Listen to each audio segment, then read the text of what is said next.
Welcome to red TV. నేను మీ తేజ. ప్రస్తుతం మనతో పాటు సీనియర్ జర్నలిస్ట్ దాము బాలాజీ గారు. నమస్తే సార్. నమస్తే. సో అమెరికాకి, ఇజ్రాయెల్కి, అలాగే ఇరాన్కి దాదాపు 12 రోజుల నుంచి కూడా యుద్ధ వాతావరణం మనం చూస్తూ ఉన్నాం. అయితే రీసెంట్గా అమెరికా ఇరాన్ పైన కొన్ని అణుస్థావరాలపైన దాడి చేసింది. దాని తర్వాత మేమే గెలిచామంటూ కూడా అమెరికా ప్రకటించుకో, ముఖ్యంగా డొనాల్డ్ ట్రంపే ప్రకటించారు. అయితే ఇజ్రాయెల్ కూడా ప్రకటించారు మేము గెలిచాం ఇరాన్ పైన అని. అండ్ ఈ రెండు దేశాలపైన యుద్ధం చేసి మేమే గెలిచామంటూ కూడా ఇరాన్ కూడా చెప్తుంది. అలాగే మా అణు కేంద్రాలు కూడా సేఫ్ అంటూ కూడా చెప్తుంది. అసలు ఏంటి ఈ సక్సెస్ గురించి, వాళ్ళు మాట్లాడుతున్న విషయాల గురించి పూర్తి ఇన్ఫర్మేషన్ ఏంటి? పాకిస్తాన్కి ఇండియా జరిగినప్పుడు కూడా ఇండియా మేమే గెలిచామని చెప్పుకుంది, పాకిస్తాన్ కూడా మేమే గెలిచామని చెప్పుకుంది. జనరల్గా యుద్ధాలు జరిగినప్పుడు రెండు దేశాల మధ్య జరిగితే రెండు దేశాలు కూడా మేమే గెలిచామని చెప్పుకుంటారు మామూలుగా. అయితే ఇక్కడ అనూహ్యంగా 3 దేశాలు పాల్గొన్నాయి. అందుకని ఇప్పుడు ఏం జరిగిందని ప్రచారం జరిగింది. ఈ 2 ఇంపార్టెంట్ విషయాలు అన్నమాట. అంటే రియల్గా ఏం జరిగింది అనేది తెలుసుకోవాలి, ఏం జరిగిందని ప్రచారం జరుగుతూ ఉంది అనేది తెలుసుకోవాలి. ఈ 2 ప్రధానం. అయితే ముందుగా మనం గెలుపు అనేది చెప్పలేం. అబ్సల్యూట్ గెలుపు అనేది ఎవరికి ఉండదు. ఇప్పుడు బలమైన అమెరికా వియత్నాం అనే ఒక బలహీన దేశంతో ఓడిందా గెలిచిందంటే ఫైనల్గా ఓడినట్టు. అట్లాగే ఆఫ్ఘనిస్తాన్ ఫైనల్గా ఓడినట్టే. అంతకుముందు ఇరాక్, లిబియా, ఇలాగా మనం అనేక ఎగ్జాంపుల్స్ చెప్పుకోవచ్చు. కాబట్టి యుద్ధంలో ఫైనల్గా అందరికీ నష్టం తప్ప గెలుపు అనేది ఏమి ఉండదు. గెలిచినోడు కూడా వాడికి భయంకరంగా నష్టాలు జరుగుతాయి. సో ఇప్పుడు మామూలుగా అయితే ఆబ్జెక్టివ్స్ ఏంటి, ఆబ్జెక్టివ్స్ నెరవేరాయా లేదా, ఇది క్రైటీరియా. సో ఇప్పుడు అసలు యుద్ధాన్ని స్టార్ట్ చేసింది ఎవరు? Israel first. అవును, ఇజ్రాయిల్, అమెరికా ఇరాన్ మీద దాడి చేశాయి ఓవరాల్గా. సో అంటే 2 కూడా nuclear states. America second highest nuclear war heads ఉన్నది అమెరికా దగ్గర. ఫస్ట్ ఉండేది రష్యా దగ్గర. రష్యా దగ్గర 6000 న్యూక్లియర్ హెడ్స్ ఉంటే అమెరికా దగ్గర ఒక 5200 ఆ స్థాయిలో ఉన్నాయి. అంటే సెకండ్ హైయెస్ట్ న్యూక్లియర్ వెపన్స్ ఉన్న అమెరికా. అట్లాగే ఇజ్రాయెల్ దగ్గర కూడా ఒక 200 న్యూక్లియర్ హెడ్స్ ఉన్నాయని చెప్తున్నారు, 200 పైనే. సో 2 న్యూక్లియర్ వెపన్స్ ఉన్న దేశాలు న్యూక్లియర్ వెపన్ లేని ఇరాన్ మీదకి దాడి చేశాయి, క్లియర్గా చెప్పాలంటే. సో నిజానికి ఇరాన్ ఏమన్నా న్యూక్లియర్ వెపన్స్ ఉన్నాయని ఎప్పుడని చెప్పిందా? పోనీ ఇంటర్నేషనల్ ఆటమిక్ ఎనర్జీ ఏజెన్సీ వాళ్ళు ఏమన్నా చెప్పారా? పోనీ అమెరికన్ ఇంటెలిజెన్స్ ఏజెన్సీ ఏమన్నా ధృవీకరించిందా? ఏమీ జరగలేదు. పైగా చర్చలు జరుగుతున్నాయి. ఒమన్లో 5 రోజులు కాదు, 5 సార్లు చర్చలు జరిగాయి. ఎవరికి? స్టీవ్ విట్కాఫ్కి, అబ్బాస్ అరాక్చి అంటే Iranian foreign minister, defence minister, foreign minister, right. Steve Witkoff ఏమో అమెరికా ప్రతినిధి. సో వీళ్ళిద్దరి మధ్య 5 దఫాలు చర్చలు జరిగినాయి. 6వ దఫా జూన్ 15 ఉంది. 13వ తేదీ వీళ్ళు అటాక్ చేశారు, ఇజ్రాయిల్. సో ఇజ్రాయిల్ ఎందుకు చేసింది? ఇజ్రాయిల్ అటాక్ ఇప్పుడు శాంతి చర్చలు కావాలంటున్నారు, ఆల్రెడీ వీళ్ళు చేస్తున్నారు. చేస్తే ఎందుకు చేసింది? ఒక పక్క చర్చలు జరుగుతున్నాయి, ఒక పక్క కావాలనే ఇది చేసింది. ఎందుకు చేసింది? ఇక్కడ 2 ఉంటాయి. తాము ఏమి చెప్తారు అంటే తాము ఏమనుకుంటున్నారు, ఏమనుకోవాలని ప్రజలు అనుకుంటున్నారు. ఇది 2 విషయాలు ఉంటాయన్నమాట ఎప్పుడైనా. సో అది ఏం చెప్తుంది? ముందుగా ఇజ్రాయెల్ ఆబ్జెక్టివ్స్ అంటే డిక్లేర్డ్ ఆబ్జెక్టివ్స్ ఏంటి? ఇజ్రాయెల్ చెప్పేది ఏంటంటే వాళ్ళ దగ్గర 2 వారాల్లో ఈ న్యూక్లియర్ వెపన్ని తయారు చేయడానికి సరిపోయే యురేనియం నిల్వలు దాదాపు 400 కిలోలు యురేనియం నిల్వలు ఉన్నాయి. అది 60% ప్యూరిటీ దాటేసింది. 60 వరకు రావడం చాలా కష్టం. 60 వచ్చినాక 90%కి వెళ్ళిపోవడం 2 వారాల్లో అయిపోతుంది. సో వాళ్ళు అనుకుంటే 2 వారాల్లో న్యూక్లియర్ వెపన్ అయిపోతుంది. కాబట్టి ఆ యురేనియం నిల్వల్ని మేము ధ్వంసం చేస్తామని యుద్ధం ప్రకటించింది. కానీ ఆ పని చేయకుండా వీళ్ళ మిలిటరీ ఆఫీసులను చంపింది, వీళ్ళ ఇంటెలిజెన్స్ అధికారులను చంపింది, వీళ్ళ అణుశాస్త్రవేత్తలను చంపింది, వీళ్ళ టెహరాన్ మీద ప్రజల ఇండ్ల మీద బాంబులు వేసింది. ఈవెన్ అణుశాస్త్రవేత్తలు వీళ్ళందరినీ చంపినప్పుడు కూడా ప్రజలు చనిపోయారు. ఎందుకంటే వాళ్ళు ఎక్కడో సపరేట్గా గుహల్లో దాక్కోలే, వాళ్ళు కూడా అపార్ట్మెంట్లలోనే ఉంటున్నారు. సో ఒక సైనిక అధికారి ఒక అపార్ట్మెంట్లో ఉంటే అతన్ని చంపడం కోసం 60-70 మందిని చంపారు వాళ్ళు. సో ఆ రకంగా ప్రజల్ని విపరీతంగా, సామాన్య అమాయక ప్రజల్ని, ముఖ్యంగా స్త్రీలని, పిల్లల్ని ఇజ్రాయెల్ ఫస్ట్ 12 అవర్స్లో పెద్ద ఎత్తున చంపింది. అట్లాగే అణుస్థావరాల మీద కూడా దాడి చేసింది. అట్లాగే మిగతా వీళ్ళ డిఫెన్స్, మిగతా మిలిటరీ బేసెస్ వీటి మీద కూడా ఇజ్రాయెల్ దాడి చేసింది. ఇది ఇరాన్ ఊహించలేదు. ఎందుకు ఊహించలేదు? చర్చలకు వెళ్తున్నాం, మన మీద ఇప్పుడు ఎందుకు దాడి చేస్తారో అనుకున్నారు. వీళ్ళని ఏమార్చి ట్రంప్ అండ్ ఇజ్రాయెల్, ట్రంప్ అనుమతి లేకుండా ఇజ్రాయెల్ దాడి చేయదు. ఇదంతా ట్రంప్ ఇజ్రాయెల్ కలిసి ఆడిన డ్రామా. అంటే మేము చర్చలు చేస్తున్న డ్రామా ఆడతాము, నువ్వు అటాక్ చేయని. సో అలాగే అటాక్ చేశారు. సో దాని ఆబ్జెక్టివ్ ఏమని చెప్తుందంటే యురేనియం నిల్వల్ని నేను ధ్వంసం చేయడానికి అటాక్ చేశానని చెప్తుంది. మరోపక్క వాళ్ళ ఫోర్దో అనే ఒక అతిపెద్ద యురేనియం సైట్ ఉంది. ఫోర్దోలో మేము అటాక్ చేయలేము, అమెరికా రావాలంటుంది. మరి అమెరికా నువ్వు అటాక్ చేయలేనప్పుడు నువ్వు ఎందుకు వచ్చావు? యుద్ధం ఎందుకు ప్రకటించావు? So that is the number 1 question. దాని తర్వాత బెంజమిన్ నెతన్యాహు ఏం ప్రకటించాడంటే రిజీమ్ చేంజ్ అన్నాడు. అంటే రాజ్యంలో గవర్నమెంట్ని మార్చేస్తాం. అంటే ఎవరిని చంపేసి, ఖొమైనీ చంపేసి కొత్త ప్రభుత్వాన్ని తీసుకొస్తామని మళ్ళీ ప్రకటించారు. ఎవడు? Benjamin Netanyahu. సో వాళ్ళ ఆబ్జెక్టివ్స్ 2 ఇక్కడ. ఒకటి యురేనియం నిల్వలను నాశనం చేయడం, 2 ప్రభుత్వాన్ని మార్చడం. సో ఈ 2 జరిగాయా? యుద్ధం జరిగినాక 12 రోజుల తర్వాత ఈ 2 జరిగాయా? జరగలేదుగా. 2 జరగలే. ఎందుకు జరగలేదంటే వీళ్ళ వల్ల కాదు. ఫస్ట్ ఆఫ్ ఆల్ ఈ ఫోర్దోలో అటాక్ చేయలేరు. దానికి బంకర్ బస్టర్ బాంబు కావాలి. అవును. GBU-57 దాన్ని క్యారీ చేయడానికి B-2 బాంబర్ కావాలి, స్టెల్త్ ఎయిర్ క్రాఫ్ట్ కావాలి. ఈ 2 వీళ్ళ దగ్గర లేవు. ప్రపంచంలోనే ఒక అమెరికా దగ్గరే ఉన్నాయి. కాబట్టి అమెరికాని అడిగింది ఇజ్రాయెల్, నువ్వు దాడి చేయండి. అమెరికా దాడి చేసింది. అమెరికా కూడా ఏమార్చి దాడి చేసింది. 2 వీక్స్ టైం ఇచ్చాడా ట్రంప్? అదంతా కూడా ముందే డ్రామా అనమాట. నేను 2 వీక్స్ టైం ఇస్తాను, కానీ ముందే అటాక్ చేస్తానని డ్రామా. అటాక్ చేశారు. అటాక్ చేసి ట్రంప్ ఏం చెప్పాడు? కంప్లీట్గా నాశనం చేసేసామని చెప్పాడు. నిన్న లీక్ అయింది, అర్లీ మార్నింగ్ లీక్ అయింది ఒకటి. అదేంటంటే డిఫెన్స్ ఇంటెలిజెన్స్ వాళ్ళు, అమెరికాన్ డిఫెన్స్ ఇంటెలిజెన్స్ వాళ్ళు ఒక రిపోర్ట్ ఇచ్చారు. పెంటగాన్. అదే పెంటగాన్ అంటే డిఫెన్స్ హెడ్ క్వార్టర్ పేరు పెంటగాన్. ఓకే. ఆ టౌన్ పేరు పెంటగాన్. అక్కడ హెడ్ క్వార్టర్ ఉండదు కాబట్టి పెంటగాన్ అని పిలుస్తారు. ఈ డిఫెన్స్ ఇంటెలిజెన్స్ నెట్వర్క్ ఉంటుంది. వాళ్ళకి మిలిటరీ ఇంటెలిజెన్స్ ఉంటుంది. ప్రతి దేశంలో కూడా మిలిటరీ ఇంటెలిజెన్స్ సపరేట్గా ఉంటుంది. సో అలాగా వాళ్ళ అమెరికన్ మిలిటరీ ఇంటెలిజెన్స్ వాళ్ళకి ఒక రిపోర్ట్ ఇచ్చింది. ఆ రిపోర్ట్ లీక్ వాళ్ళే చేస్తుంటారు, ఇంకెవరు చేస్తారు? న్యూయార్క్ టైమ్స్లోను, సిఎన్ఎన్లోను వీటిలన్నిట్లో బిగినింగ్ వచ్చేసింది. ఆ రిపోర్ట్ ఏం చెప్తుందంటే అసలు నిల్వలను మనం ఏం ధ్వంసం చేయలేదు, మెయిన్ నిల్వలు ఉన్నాయి అక్కడే అని చెప్తుంది. సో నిల్వల్ని ధ్వంసం చేసినట్టు ఎవరో కూడా చెప్పాలి.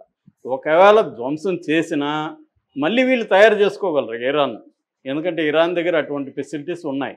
కాబట్టి యుద్ధం ద్వారా యురేనియం నిల్వల్ని ధ్వంసం చేయడం అనే ఒక ఆబ్జెక్టు నెరవేరలేదు. ఇటు అమెరికాకి ఇటు ఇజ్రాయెల్కి నెరవేరలేదు. నెరవేరకపోగా ఇజ్రాయెల్కి నష్టం ఎక్కువ జరిగింది. ఇజ్రాయెల్కి ఏ రకమైన నష్టం? హ్యుమానిటేరియన్ లాస్ అంటారు, అంటే హ్యూమన్ లాస్.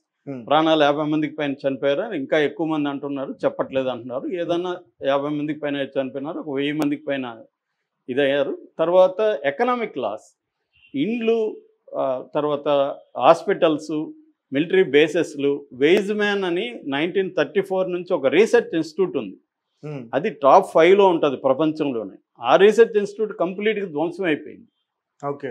అక్కడ మిలిటరీ ఇంటెలిజెన్స్కి సంబంధించి, సైబర్ నెట్వర్క్ సంబంధించి, తర్వాత బయోలాజికల్ రీసెర్చ్, జెనెటికల్ రీసెర్చ్, రకరకాల రీసెర్చ్లు అక్కడ జరుగుతున్నాయి. అక్కడ వాటికి సంబంధించిన డేటా ఉంది, వాటి స్పెసిమెన్ ఉన్నాయి. అవన్నీ ఎప్పుడెప్పటి నుంచో దశాబ్దాలుగా కలెక్ట్ చేసినవన్నీ ఒక రోజులో ఇరాన్ దెబ్బకొట్టేసింది. అట్లా వాళ్ళ హైపా పోర్ట్ని దెబ్బతీసింది, వాళ్ళ రోడ్స్ దెబ్బతిన్నాయి. సో దీనంతా కాస్ట్ లెక్కేస్తే ఈ 12 రోజులకు గాను దాదాపు $60 బిలియన్ ఇజ్రాయెల్కి ఖర్చు అని చెప్తున్నారు. ఆల్రెడీ ఒక $67 బిలియన్ 20 నెలల్లో గాజా మీద పోరాటానికి అది జరిగింది. సో వాళ్ళ ఎకనామీ దారుణంగా దెబ్బతినింది. 20,000 మంది ప్రజలు ఇన్సూరెన్స్కి అప్లై చేసుకున్నారంటే అర్థం చేసుకోవచ్చు. అంటే వాళ్ళ ఇండ్లు, వాళ్ళ ప్రాపర్టీలు, వాళ్ళ కార్లు అన్నీ ధ్వంసం అయితే కదా 20,000 మంది అప్లై చేస్తారు ఇజ్రాయిల్లో.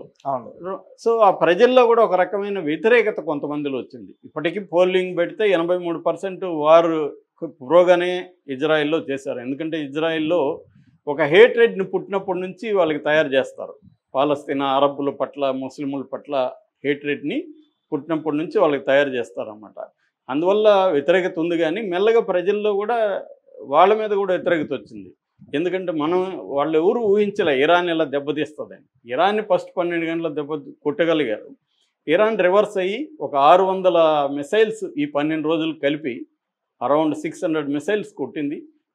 వీళ్ళ వల్ల కాలే. డిఫెన్స్ వాళ్ళకి 3 రకాల డిఫెన్స్ ఉంటుంది. ఆరో 3 and David sling and iron dome. ఈ 3 కూడా పనిచేయడం మానేశాయి. ఎందుకంటే వీళ్ళు విపరీతంగా ఒకసారి వదిలినప్పుడు దేన్ని కొట్టాలా వాళ్ళకే కన్ఫ్యూజన్. సో వీళ్ళు ఏంటంటే రకరకాల టాక్టిక్స్ ప్రయోగించారు. ఫస్ట్లో పాత మిసైల్స్ వేశారు పనికిరానివి. వాళ్ళు దానైనా కొట్టాల్సిందే కదా, వాళ్ళు కొట్టారు. దానివల్ల అయిపోయింది వాళ్ళ దగ్గర. మహా అంటే ఇంకొక 10 రోజుల కంటే ఎక్కువ రాదు వాళ్ళ దగ్గర. వీళ్ళ దగ్గర ఏమో 3000 పైన మిసైల్స్ ఉన్నాయని చెప్తున్నారు. కొంతమంది 30,000 కూడా ఉన్నాయని చెప్తున్నారు ఇరాన్ దగ్గర. సో వాళ్ళ దగ్గర అయిపోయింది. అమెరికా ఇవ్వాల్సిందే, అమెరికా ఇవ్వట్లేదు. సో దీనివల్ల ఒకసారి అయిపోయిందంటే వీళ్ళు ఒక 100 వేస్తే కూడా చాలు ఆ దేశం మీద. ఎందుకంటే పవర్ఫుల్ మిసైల్స్ ఉన్నాయి ఇరాన్ దగ్గర. అందుకని ఇజ్రాయెలే ఇప్పుడు కాళ్ళు పట్టుకునే పరిస్థితి. ఒక యుద్ధం ఆపటరు బాబు అని, లేకపోతే ఇరాన్ ధ్వంసం చేసే పరిస్థితి. అంటే నిన్న జరిగిన ఈ కాల్పుల విరామణ ఏదైతే వచ్చిందో అది ఇజ్రాయెలే ట్రంప్ని ఒత్తిడి చేసి కాల్పుల విరామణ చేయకపోతే మేము వస్తామని చెప్పి. ఎందుకంటే ఎకనామిక్ గాను ఆ తర్వాత వాళ్ళకి పరువు పోయింది. గాజా ఇంతకుముందు గాజా చర్చలో ఉండేది కాదు. ఈ యుద్ధం వల్ల ఇప్పుడు గాజాలో వీళ్ళ అరాచకాలు ఏంటనేది ఆ వీడియోలంతా బయటకు వచ్చాయి. సో ప్రజల్లో వ్యతిరేకత వచ్చింది. ఈ 20 నెలల్లో 60,000 కంపెనీలు క్లోజ్ చేశారు ఇజ్రాయిల్లో. పెట్టుబడులు దారుణంగా పడిపోయినాయి. తర్వాత వాళ్ళ ఫైనాన్స్ అంతా కూడా డబ్బులు చేయాల్సి వచ్చింది. ఏది డిఫెన్స్ బడ్జెట్, సోషల్ ఎక్స్పెండిచర్ పడిపోయింది. సో ఖచ్చితంగా రెండోది ఏంటంటే సైన్యంలో కొత్త వాళ్ళు చేరట్లేదు. అందుకని బలవంతంగా సైన్యంలో 1 lakh చేరమని చెప్తుంది. వీళ్ళు ఉద్యోగాలు వదిలి చేరాల. దానివల్ల ప్రొడక్టివిటీ పడిపోతుంది. అంటే లాంగ్ టర్మ్ ఎఫెక్ట్ ఇజ్రాయెల్ మీద చాలా పెద్దగా పడుతుందన్నమాట. రెండోది ఇజ్రాయెల్ ఏదో ఇంతకుముందు మా భాషలో చెప్పాలంటే పెద్ద పుడింగ్ అనుకుంటున్నారు. అదంతా ఒత్తదే. ఇరాన్ కానీ గట్టిగా అనుకుంటే ఇజ్రాయెల్ లేపేయగలదు అన్న ఒక ఫీలింగ్ అయితే జనంలో అందరికి కూడా వచ్చేసింది. ఇజ్రాయెల్ ఏమంత తురుము కాదు. అమెరికా నుంచి ఒక 70%, తర్వాత నాటో దేశాలు యూకే, ఇటలీ, ఫ్రాన్స్ నుంచి ఇంకొక 30% డిఫెన్స్ వస్తుంది కాబట్టి వాళ్ళు చేస్తున్నారు తప్ప సపోర్ట్ ఉంది కాబట్టి లేకపోతే లేదు. ఇరాన్కి ఏ సపోర్ట్ లేదు. చైనా ఏదో కొద్దిగా హెల్ప్ చేస్తుంది అంతే. ఇరాన్ సొంతంగా ఫైట్ చేస్తుంది. సో కాబట్టి ఇరాన్ లాంటి ఒక పెద్ద దేశాన్ని, ఇరాన్ రఫ్గా చెప్పాలంటే ఉక్రెయిన్తో పోలిస్తే 3 రెట్లు పెద్దది ఇరాన్ భూభాగం. చుట్టూ కొండలు ఉంటాయి, మధ్యలో 2 ఎడారులు ఉంటాయి. ఇరాన్ని జయించడం అంత ఈజీ కాదు. వాళ్ళు లాంగ్ టర్మ్ వారు చేయగలరు. రెండోది సో అన్ని రకాలుగా ఇరాన్ దగ్గర భంగపాటు ఇజ్రాయెల్కి జరిగింది. ప్రజల్లో ప్రపంచ ప్రజానీకంలో ఇజ్రాయెల్ ఒక దోషిగా నిలబడింది. అంటే నువ్వు అనవసరంగా యుద్ధానికి గెలికావు, నీదే తప్పు అన్న ఇదైంది. ఈవెన్ ట్రంప్ కూడా ఇజ్రాయెల్ మీద చాలా తీవ్రమైన ఆగ్రహాన్ని నిన్న వ్యక్తం చేశారు. అవును, మీడియా ముఖంగానే. నేను I'm not happy with either Iran also అన్నాడు. కానీ 2 సార్లు ఐఎమ్ నాట్ హ్యాపీ ఇజ్రాయెల్ అన్నాడు. మళ్ళీ ఒకసారి సీరియస్గా నువ్వు ఎందుకు ఆపట్లేదు ఆపన్నాడు. ఈవెన్ నెతన్యాహు ఫోన్ చేసినప్పుడు కూడా సీరియస్ వార్నింగ్ ఇచ్చారు ట్రంప్ అని చెప్తున్నారు. సో ట్రంప్ కూడా కోపం వచ్చింది. యాక్చువల్గా ఏంటంటే ఇజ్రాయెల్ చెప్పని ఆబ్జెక్టివ్ ఏంటంటే ఇజ్రాయెల్కి ఇరాన్ బాంబు ఉంటేనే మంచిది. ఇజ్రాయెల్కి న్యూక్లియర్ బాంబు ఉంటేనే ఇజ్రాయెల్కి మంచిది. ఎందుకు? న్యూక్లియర్ బాంబు ఉంటే ఆంక్షలు ఉంటాయి, అమెరికా ఆంక్షలు ఉంటాయి, ఇరాన్ ఒంటరిది అయిపోతుంది. అందువల్ల ఇరాన్ బలపడడం ఇజ్రాయెల్కి ఇష్టం లేదు. ఇప్పుడు అణుబాంబు లేదనుకో అమెరికా ఆంక్షల్ని తీసేస్తే ఇరాన్ బలపడుతుంది. ఇరాన్ బలపడడం ఇజ్రాయెల్కి ఇష్టం లేదు. అట్లాగే సౌదీ అరేబియాకి కూడా ఇష్టం లేదు. సో వీళ్ళిద్దరు కూడా ఏదో ఒక రకంగా ఇరాన్కి అమెరికాకి గొడవ పెట్టి యుద్ధం చేయించి ఆంక్షలు పెట్టి ఇరాన్ని వీకన్ చేయాలి అనేది అసలు లక్ష్యం. ఆ లక్ష్యం నెరవేరలే. రివర్స్లో చూస్తే ఇరాన్లో రిజిమ్ పడిపోకపోగా ఇరాన్లో ప్రభుత్వ వ్యతిరేకత ఉన్నదంతా కూడా తగ్గిపోయింది. అందరూ ఒకటైపోయారు, గట్టిగా ఫైట్ చేయగలిగారు. ఇరాన్కి అసలు ఇరాన్ యుద్ధం స్టార్ట్ చేయలేదు. ఇరాన్ లక్ష్యాలు ఏంటి? తమ్ము తాము కాపాడుకోవడం, లాంగ్ టర్మ్లో నిలబడడం, తర్వాత నెక్స్ట్ టైం యుద్ధానికి రాకుండా సాహసం చేయకుండా ఎవడు చూసుకోవడం. అందుకని ఎప్పుడూ లేనంతగా అమెరికన్ బేసెస్ మీద కూడా ఇరాన్ అటాక్ చేయగలిగింది. మామూలుగా అమెరికా వాడిని మనం ఒక అమెరికా మనిషిని నువ్వు ఇక్కడ బంధించు, నీ మీదకి వచ్చేస్తారు, 5 నిమిషాల్లో నేను పట్టుకోగలరు అమెరికా వాళ్ళు. మన ఆఫీస్కి 5 నిమిషాల్లో రాగలరు. అలాంటిది ఇరాన్ వాళ్ళ బేసెస్ మీద అటాక్ చేసిన చెప్పే చేసి ఉండొచ్చు.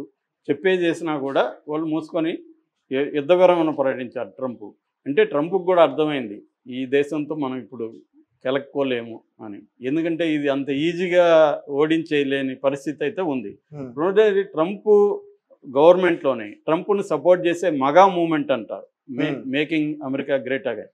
అందులోనే చాలా తీవ్ర వ్యతిరేకత ఉంది. ఎందుకంటే మనది కాదు యుద్ధం, మనకు అనవసరం యుద్ధం, ఇది ఇజ్రాయెల్కి కావాలి, మనకెందుకు కావాలి, మనం ఎందుకు దాంట్లో ఇరుక్కొని మన మిలియన్లు బిలియన్లు డబ్బులు ఖర్చు పెట్టి మన సైనికులను కోల్పోయి ఆయిల్ రేట్లు పెరిగిపోయి ప్రపంచవ్యాప్తంగా ఎకనామిక్ క్రైసిస్ వచ్చి మనకు అవసరమా ఇదని ట్రంప్ మీద ప్రెజర్ పెరిగింది. అందుకని ట్రంప్కి కూడా అర్థమైంది అనవసరంగా ఇజ్రాయెల్ నన్ను ఇరికిచ్చి లాగింది అనే విషయాన్ని ట్రంప్కి అర్థమైంది. ఇక్కడేమంటే ఇది మనకి వీడియో సరిపోదు చాలా విషయాలు చెప్పాలంటే. ట్రంప్ అల్లుడికి ఇజ్రాయెల్కి చాలా సంబంధాలు ఉన్నాయి. అమెరికాలో కూడా ఐపాక్ అంటారు. ఐపాక్ అంటే American Israel public accounts committee. ఇది 70,000 మందికి పైగా అక్కడ జ్యూస్ ఉంటారనమాట. ఇందులో టాప్ 100 బిలియనర్స్ ఉంటే దాదాపు టాప్ 10 బిలియనర్స్లో వీళ్ళే ప్రధానంగా ఉంటారు అక్కడ. ఎవరు? ఈ జ్యూస్. ఈ లాబీ చాలా స్ట్రాంగ్ లాబీ అనమాట. సెకండ్ స్ట్రాంగెస్ట్ లాబీ అంటారు. ఫస్ట్ లాబీ ఏమో పెన్షనర్స్ లాబీ. పెన్షనర్స్ అంటే రిటైర్డ్ అయిపోయిన పాపులేషన్, వాళ్ళు ఫస్ట్ లాబీ. సెకండ్ వచ్చి ఈ లాబీ అనమాట, ఐపాక్ లాబీ. మూడోది ఏంటంటే యునైటెడ్ క్రిస్టియన్స్ ఫర్ ఇజ్రాయెల్ అని ఇంకొక లాబీ ఉంది. వాళ్ళు ఒక 1 lakh ఉంటారు. వాళ్ళు కూడా ఇజ్రాయెల్కి పురోగా ఉంటారు. ఈ 3 రకాల లాబీలు అమెరికా ప్రెసిడెంట్ ఎవరున్నా అతని మీద ప్రెజర్ తెస్తుంటాయి. దాంతోపాటు సౌదీ గ్రూప్ అంటారు. సౌదీ లాబీ ఒకటి ఉంటుంది అమెరికాలో.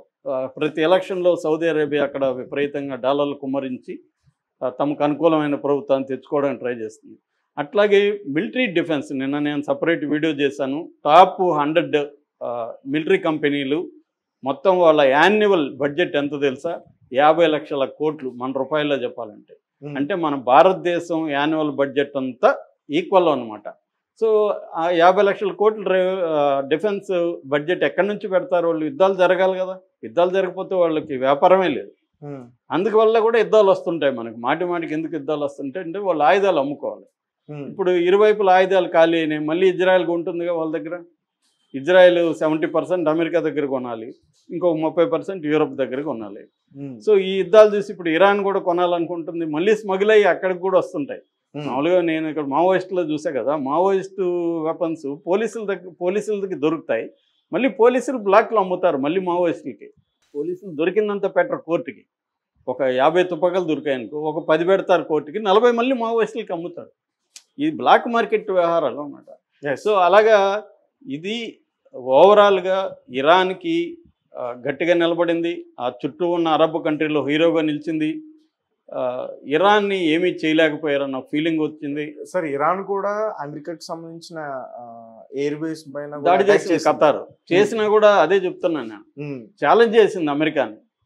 అమెరికా కానీ మళ్ళీ కానీ వారు ప్రకటించుంటే ఇంకా నిజంగానే అటాక్ చేసి ఉండేది. ఇదంతా ఉత్తిత్ అటాక్ ఇప్పుడు. ఎందుకంటే అమెరికాకు ముందే చెప్పింది నేను అటాక్ చేస్తున్నాను. ఈవెన్ అమెరికా కూడా ఇప్పుడు ఏం చెప్తున్నారంటే, అమెరికా కూడా వీళ్ళ 3 స్థావరాల మీద చేశారు కదా, ఫోర్ద్ అండ్ నతాంజీ అండ్ ఇస్ఫహాన్, ఈ 3 మీద చేసినప్పుడు చేసిందని అమెరికా కూడా. అందుకని అక్కడ ఉన్నవి తరలించేశారు. ప్రజల్ని అక్కడ ఉన్న పని చేసే వాళ్ళంతా తీసుకొని అదే ఏ ఒక్కరు కూడా చనిపోలేదంటే కారణం ఏమి? ముందుగా అమెరికా కూడా చెప్పింది. ఇదంతా ఏంటంటే మామూలుగా వార్ఫేర్లో ఇలాగే ఉంటుంది. అంటే యుద్ధం చేసినట్టు ఉండాలి, కానీ నిజంగా యుద్ధం చేయకూడదు.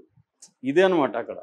అందుకని అమెరికా ఇరాన్ మీద దాడి చేసినట్టు ఉండాలి, కానీ నిజంగా దాడి చేయకూడదు. అందుకని ముందు చెప్తుంది. అమెరికా స్థావరం మీద ఇరాన్ దాడి చేసినట్టు ఉండాలి, కానీ నిజంగా చేయకూడదు. అందుకని ఇరాన్ కూడా ఖతార్ ఎందుకంటే ఫ్రెండ్లీగా ఉంది ఇరాన్తో. ఇప్పుడు ఖతార్లో ఉండే ఎయిర్ బేస్ మీద వీళ్ళు అటాక్ చేశారు. ఖతార్లో కూడా రేపు నష్టం జరిగితే ఇరాన్కి ఇబ్బంది కదా. ఖతార్తో గొడవ చేసుకోవడం ఇరాన్కి ఇష్టం లేదు. అందుకని ఖతార్కు ముందే చెప్పింది, అరే బాబు మేము వస్తున్నాము, మేము చేయాల్సిన పరిస్థితి మాకుంది, నువ్వు రెడీగా ఉండాలి. సో వాళ్ళంతా ఖాళీ చేశారు. ఎయిర్ స్పేస్ గంట ముందే మొత్తం కూడా ఖాళీ చేశారు. విమానాలు అయితే 40 విమానాలని 1 వీక్ ముందే చేశారు. నేను 1 వీక్ ముందే ఒక వీడియోలో చెప్పాను అమెరికా విమానాలు ఖాళీ చేశారని. ఎందుకంటే శాటిలైట్ విజువల్స్ ఖతార్లో ఉండే విమానాలని అమెరికా 1 వీక్ ముందే చేసింది. అంటే వాళ్ళకి ఐడియా ఉంది 1 వీక్ ముందే. సో ఇదంతా ఏంటంటే స్కెచ్. ఈ మొత్తం స్కెచ్లో ప్రజలు నష్టపోయారు తప్ప